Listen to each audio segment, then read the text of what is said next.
Bien, continuando con nuestras clases de teoría del proceso, nos corresponde platicar en este momento un poco sobre lo que es el tema del proceso jurisdiccional.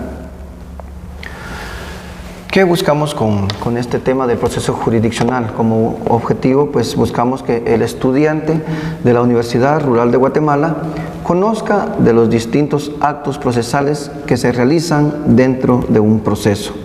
Entre muchos hablaremos algunos importantes dentro de los procesos que se ventilan en nuestra normativa guatemalteca. ¿Cómo podemos definirlo? Se considera como la secuencia o serie de actos que se desenvuelven progresivamente con el objeto de resolver mediante un juicio de autoridad el conflicto sometido a su decisión mediante un fallo que adquiere autoridad de cosa juzgada. Cuando hablamos que se considera como la secuencia o serie de actos que se desenvuelven progresivamente, estamos hablando de todas las etapas de un proceso, desde el momento que se interpone la demanda. Una vez que se interpone la demanda, pues sigue otro acto procesal, como es la resolución del juez que le da trámite, la contestación de la demanda, y así sucesivamente cada uno de esos actos hasta llegar al acto final, como lo es la sentencia. ¿Cuáles son los objetos y fines del proceso jurisdiccional? Como objeto podemos hablar que lo constituye la materia actuable, o sea, el conflicto de intereses que le dan origen. Cuando hablamos de el conflicto de intereses, cuando una de las partes, en este caso la parte demandada, considera que se le ha violentado un derecho o que tiene un derecho que reclamar, pues va a iniciar haciendo uso de aquella acción procesal que ya vimos anteriormente para poner en movimiento a un órgano jurisdiccional, y con eso da inicio a un proceso. Ese proceso inicia con la demanda y sucesivamente pues va a agotarse cada uno de los actos procesales que corresponden hasta finalizar en primera instancia con una sentencia. Y como fines del proceso jurisdiccional podemos hablar especialmente en la resolución del asunto, la actuación del derecho o la satisfacción de una pretensión. ¿Cuál es la naturaleza jurídica del proceso jurisdiccional? Dice que tiene la finalidad de determinar si este fenómeno parte de alguna de las figuras conocidas del derecho o si por el contrario constituye una categoría especial por sí misma. La doctrina considera el proceso desde varios puntos de vista o de varias maneras, podemos decir. Ve desde el punto de vista del proceso como un contrato, al proceso como un cuasi contrato, al proceso como una relación jurídica y al proceso como una situación jurídica. Se habla de un proceso cautelar. Por medio de este proceso se emiten medidas de garantía, precautorias o de aseguramiento de cosas o personas. Su función es asegurar las resultas de un futuro proceso.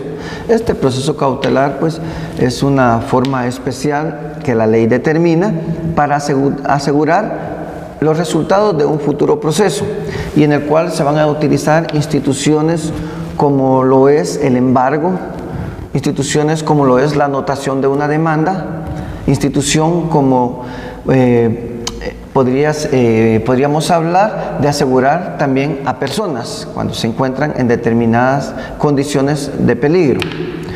A esta se le conoce como un proceso cautelar. Podemos hablar también dentro de los procesos jurisdiccionales la acumulación de procesos. ¿Qué es la acumulación de procesos? No es más que la existencia de varios procesos en los que se ejercen acciones que tienen relación o vínculos de conexidad y que por tales razones deben reunirse para que sean resueltas en una sola sentencia y bajo un mismo criterio. Esa conexión siempre se podrá dar cuando medien ciertos elementos comunes, como lo son sujetos, el objeto y la causa.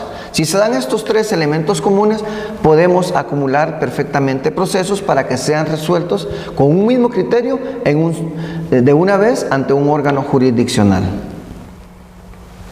¿Cuáles son los efectos de la acumulación de procesos? Vamos a hablar dos específicamente. Entre ellos, la modificación de la competencia del órgano jurisdiccional que conoce del proceso. En algunos casos, al darse la conexión, se va a dar la posibilidad de prorrogar la competencia de un órgano jurisdiccional competente. Por otro lado, tenemos el seguimiento de los procesos acumulados en uno solo. ¿Por qué los acumulamos? Porque también lo que buscamos como efecto es que al momento de decidirse, que al momento de resolver estos procesos, se haga en una sola sentencia por el órgano jurisdiccional competente. Entonces, cuando hablamos del proceso jurisdiccional, en conclusión, lo que podemos decir es que tiene que ver desde el momento que inicia un proceso con la demanda, siguiendo con cada uno de los actos procesales hasta culminar con una decisión, con una resolución, con una sentencia emitida por el órgano jurisdiccional competente. A eso nos referimos cuando hablamos de procesos jurisdiccionales. Entonces, en relación a esto, vamos a hacer tres preguntas. La primera: la conexión de procesos se dará siempre que medien los siguientes elementos: lugar, objeto y cosa, demanda, prueba y sentencia, o sujeto, objeto y causa. Nos hacemos una segunda pregunta: ¿cuál es el fin del proceso jurisdiccional? ¿La actuación del derecho, la actuación de las excepciones o la actuación del juez? Y una tercera pregunta: ¿qué persigue un proceso cautelar? ¿Atacar el fondo del proceso, asegurar un resultado futuro o depurar el proceso? Muchas gracias.